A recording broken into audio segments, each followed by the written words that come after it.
Sebelumnya Assalamualaikum warahmatullahi wabarakatuh. Waalaikumsalam warahmatullahi wabarakatuh. Bismillahirrahmanirrahim. Assalamualaikum warahmatullahi wabarakatuh.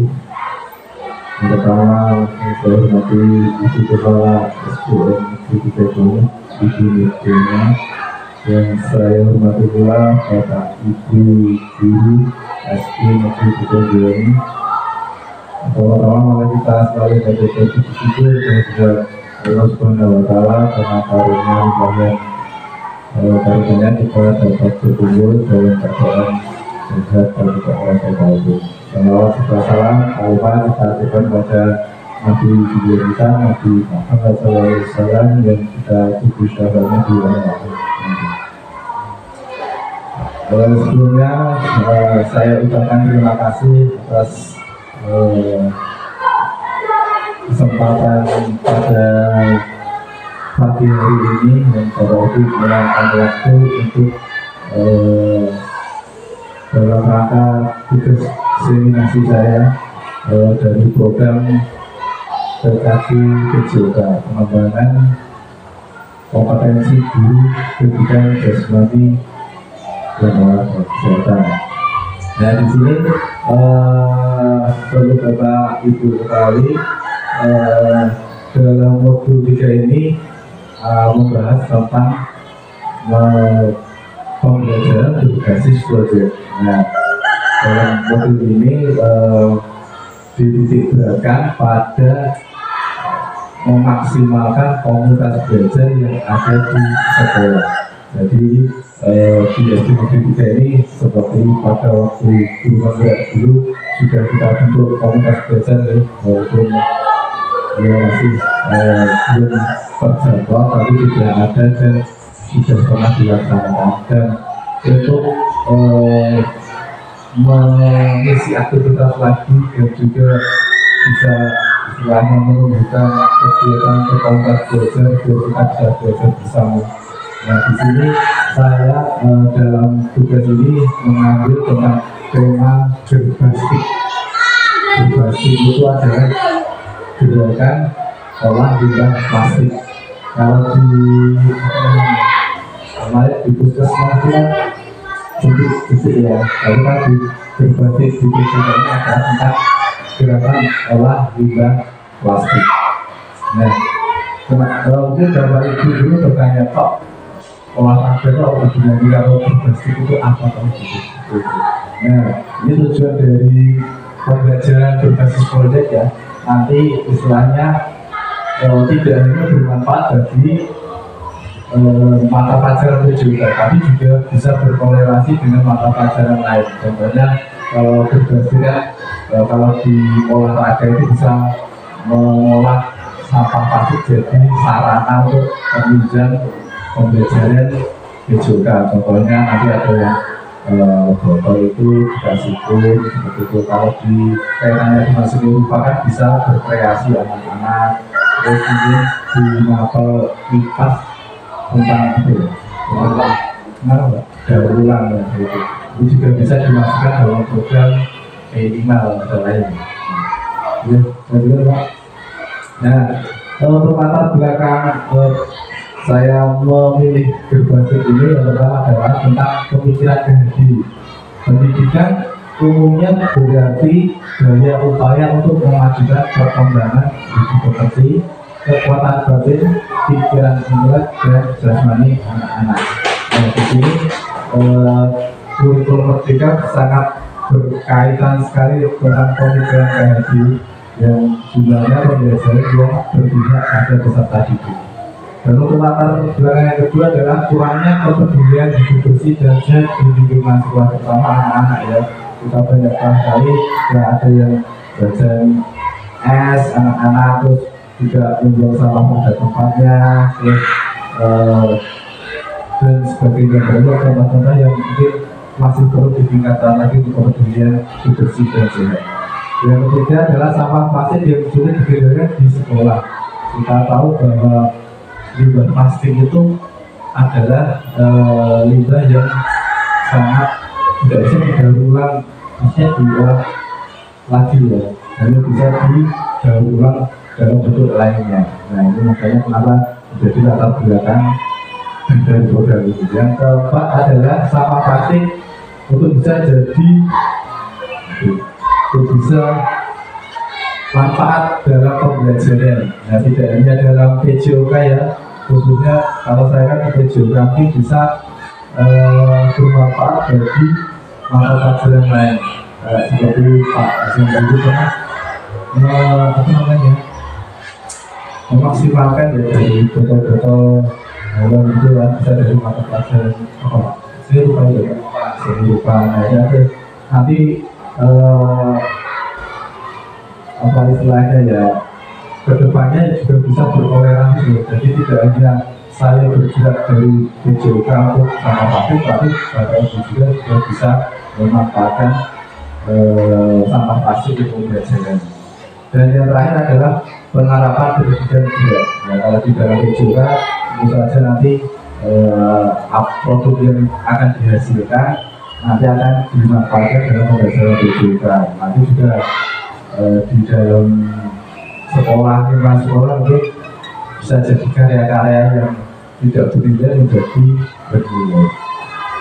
Dan untuk tujuan program ini yang pertama adalah memupuk kepemimpinan murid serta tanggung jawab. Nah, kalau di sini kan kurikulum merdeka sangat kita sering dengar kepemimpinan murid ya.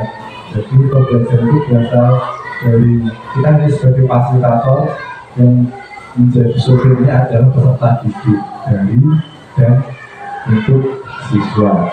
Yang kedua adalah meningkatkan kreativitas siswa dalam mengelola sampah plastik untuk sarana pendukung pembelajaran PJOK dan mapel lainnya. Ini sudah sampai jalan bagi dua orang. Yang ketiga adalah menumbuhkan budaya hidup bersih dan sehat. Nah, kita sudah melaksanakan beberapa program, tapi mungkin yang masih terlewatkan adalah budaya hidup bersih dan sehat. Nah, nanti dalam program ini nanti kita akan bersama-sama. Dan yang ketiga adalah meningkatkan aktivitas gerak siswa. Jadi tidak hanya mapel, bukan kalau siswa itu belajar hanya sains seperti itu. Nanti kalau dalam pengalaman ada pengalaman di lapangan akan menambah ini juga. Dan di sini untuk capaian langkah-langkah dan hasil yang diharapkan untuk setiap tujuan. Ya, perlu Bapak Ibu ketahui ya, kita dari saya akan mempunyai capaian untuk program ini. Yang pertama adalah langkah-langkahnya adalah saya akan berkoordinasi dulu dengan Ibu Kepala dan Bapak Ibu semua tentang nanti akan proyek apa yang akan kita laksanakan. Yang kedua adalah menentukan waktu pelaksanaan, karena perlu perencanaan yang matang agar program bisa berjalan dengan lancar. Yang ketiga, menentukan sasaran dengan membuat angket untuk mengetahui minat, aktivitas gerak, dan kemauan siswa.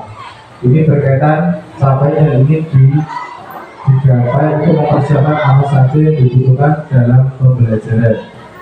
Nah, kalau dalam tes awal di penilaian itu ada asesmen diagnostik, asesmen formatif, dan sumatif. Kalau diagnostik kan kita tes dulu di awal, kalau formatif di dalam pembelajarannya, kalau sumatif itu di akhir pembelajarannya. Nanti tujuannya membuat angket adalah biar anak-anak itu kita cari informasi dulu, kita gali dulu apa sih yang ingin anak-anak mau dari proyek ini. Nah, tadi saya sendiri tadi kan tentang sampah ya. Nah, nanti anak-anak itu bisa berpikir sendiri sampah nanti bisa jadi apa. Dan kalau ada kesulitan baru kita nanti mungkin seperti itu. Yang keempat adalah menyiapkan peralatan yang digunakan. Dan sudah kalau sampah kan, kalau sampah plastik terutama botol ya sudah banyak. Tapi kalau peralatan lain seperti berkaitan dengan segi pacat airnya seperti itu, terus air dan sebagainya. Dan yang berikutnya adalah dalam kegiatan aktivitas siswa akan dibagi tugas masing-masing sesuai instruksi dari guru yang disesuaikan dengan kebutuhan belajar pembelajaran. Dalam hal ini untuk bisa mengenal mengakomodir suara, pilihan, dan kepentingan dalam aktivitas ini agar mereka bertanggung jawab atas yang dilaksanakan. Bapak Ibu kali di PMN sudah pernah membaca tentang suara, pilihan, dan kepemilikan ini ya, dari apa namanya pembelajaran berdiferensiasi karena dalam kaitannya ini harus mengakomodir suara, pilihan, dan kepemilikan. Biasanya kalau suara itu adalah keinginan dari anak sendiri. Jadi kadang kan satu anak suka gaya mengajar kayak gini, suka belajarnya kayak gini, seperti beda-beda. Untuk pilihan anak-anak namanya sendiri dan kepemilikan dari proyek itu mereka bertanggung jawab untuk mengelola apa yang mereka kerjakan dalam kegiatan itu. Dan yang berikutnya adalah cara pengawalannya. Siapa yang ingin dicapai antara lain memaksimalkan aktivitas gerak ini kegiatan dengan pembelajaran tujuan. Juga berkreasi untuk bekerjasama dengan sesama untuk proyek yang dilaksanakan. Tidak hanya tujuan ya, nanti kalau semuanya di mata pelajaran seperti seni IPA itu juga bisa diterapkan. Juga bisa merasakan sendiri pengalaman dan kesulitan yang diperlukan dalam aktivitas.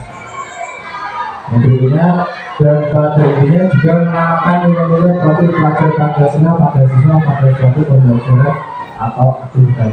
Kita sendiri ya, nilai-nilai profil pelajar Pancasila masih ya, kita terapkan dalam pembelajaran yang antara lain gotong royong, bernalar kritis, terus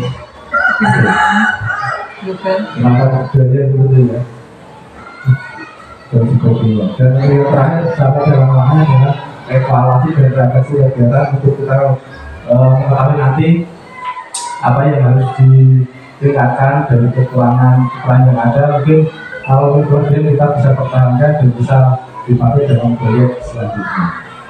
Gitu. Nah, di sini untuk struktur program dan rekan sejawat dalam program belajar. Kegiatan ini dilaksanakan semua jenjang, bisa untuk SD, SMP, SMA.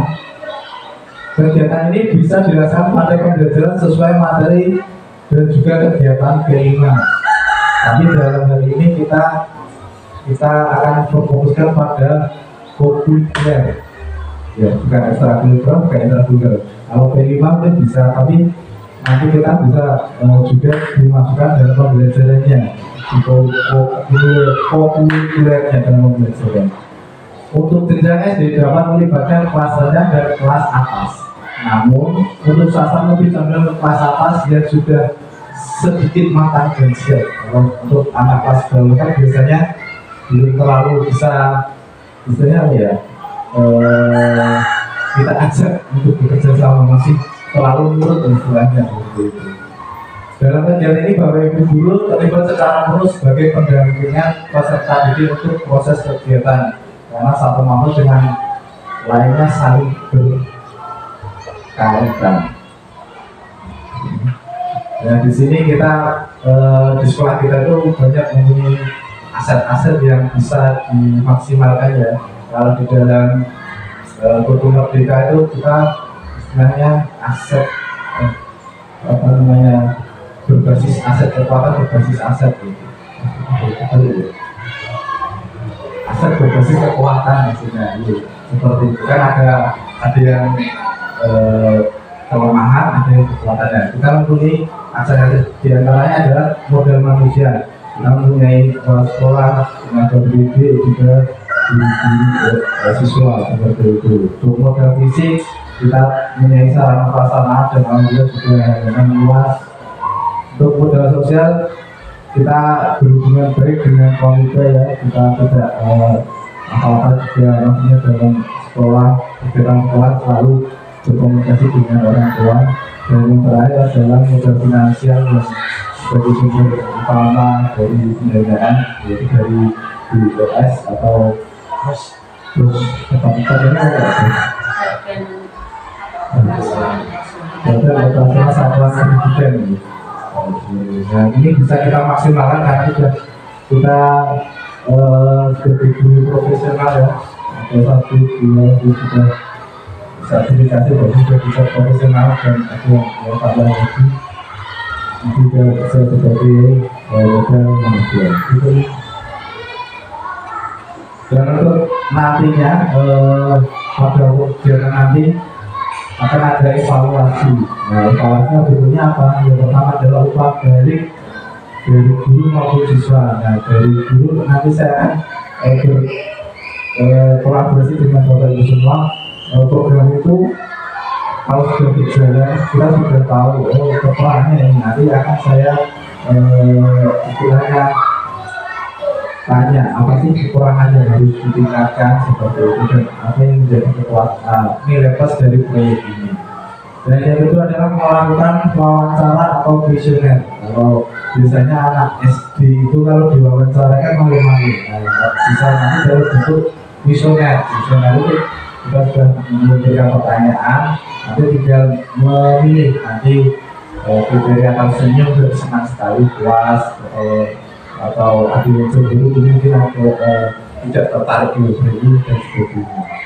Dan untuk terakhir adalah pilihan untuk kerja. Dalam pembelajaran pasti ada pilihan sendiri-sendiri ya, nanti bisa disesuaikan dengan pembelajaran yang diambil.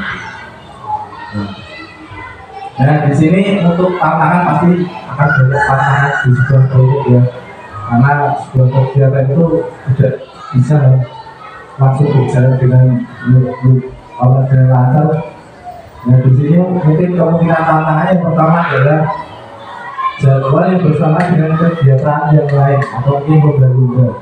Nah di sini kita kan sudah punya kebiasaan. Nah kebiasaan ini sudah bisa kita jalankan, tapi untuk proyek ini pasti nanti akan berbenturan dengan kegiatan tersebut. Jadi ini menjadi tantangan yang harus kita hadapi bersama. Yang kedua adalah kurangnya kreativitas dan motor dalam berproses dan pembelajaran. Contohnya dari siswa sendiri, mungkin siswa hanya mendengar dan mempraktekkan apa yang disampaikan oleh guru. Nah, padahal kalau dari ini mereka diberikan untuk membuat apa saja dari sampah plastik. Nah, tapi kan biasanya kalau anak SD kan kalau nggak berinstruksi kayak gini itu ya cuma nurut bikin pesawat, bikin pot, tapi tidak ada kreativitas dari siswa. Nah, mungkin jadi tantangan dengan sebenarnya. Mungkin juga dari kita sebagai guru mungkin gaya mengajar atau metodenya mungkin yang kurang pas dengan anak-anak. Yang ketiga adalah tidak semua sampah plastik bisa diolah dan dimanfaatkan dalam pembelajaran. Ya, pasti kan masih kita pilih-pilih dulu sampah plastik yang bisa digunakan dan tidak digunakan. Nah, tantangannya ini yang tidak bisa digunakan hanya bisa kita istilahnya buat bakar. Atau itu kan membuat kalau kita polusi, tapi kalau tidak didaur ulang ini juga tidak bisa dimaksimalkan. Contohnya kayak sampah plastik seperti itu kan, kalau sebentar masih bisa kita daur ulang. Tapi kalau plastik kayak gitu kan kayak istilahnya tempat ciki seperti itu kan mau diapakan kita kan juga nanti bingung kemudian. Mungkin kita butuh referensi lagi mungkin dari komunitas belajar yang lain, memang apakah nanti kita bisa mendaur dari sampah-sampah yang tidak bisa dimanfaatkan. Nah itu tadi adalah pembelajaran berbasis proyek dari komunitas belajar kita. Nanti saya terutama sebagai pioner dari program ini mohon kerjasama sekali untuk Bapak Ibu semua bisa berpartisipasi ya. Ini istilahnya kan manfaatnya tidak hanya untuk kita sebagai guru, juga sebagai siswa, juga sebagai lifestyle, maksudnya pembekalan keterampilan hidupnya ya. Nanti barangkali bermanfaat bagi masa yang akan datang, dan juga kan ini juga pembiasaan hidup bersih dan sehat juga akan bermanfaat bagi kita semua. Mungkin itu yang bisa saya sampaikan. Mungkin ada pertanyaan dari Bapak Ibu atau mungkin belum jelas, monggo boleh apa yang bertanyakan nanti produknya kayak apa seperti itu. Lalu Bapak Ibu ada yang ditanyakan?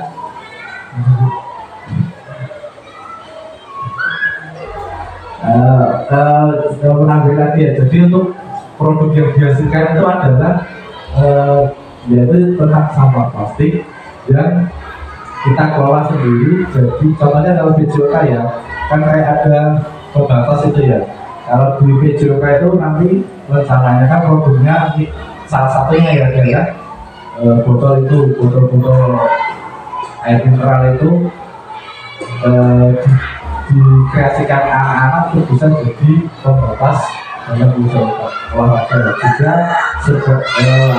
Juga untuk kegiatan lain, contohnya adalah kan kalau di olahraga juga ada namanya lompat itu ya. Nah, itu juga sebagai pembatas juga digunakan.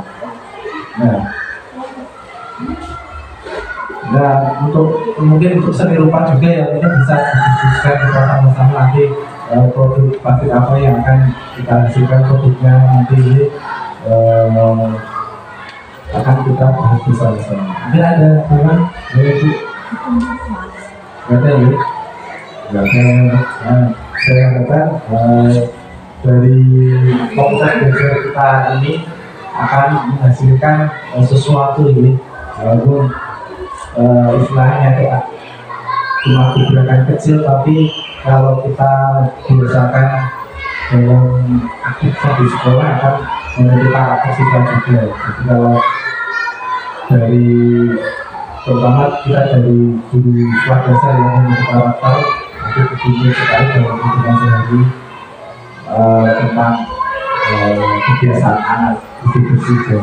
Nah, mungkin itu yang bisa saya sampaikan Bapak Ibu. Mungkin kurang lebihnya mohon maaf. Kalau tidak ada pertanyaan, saya akhiri dari saya Kepolisian. Assalamualaikum warahmatullahi wabarakatuh.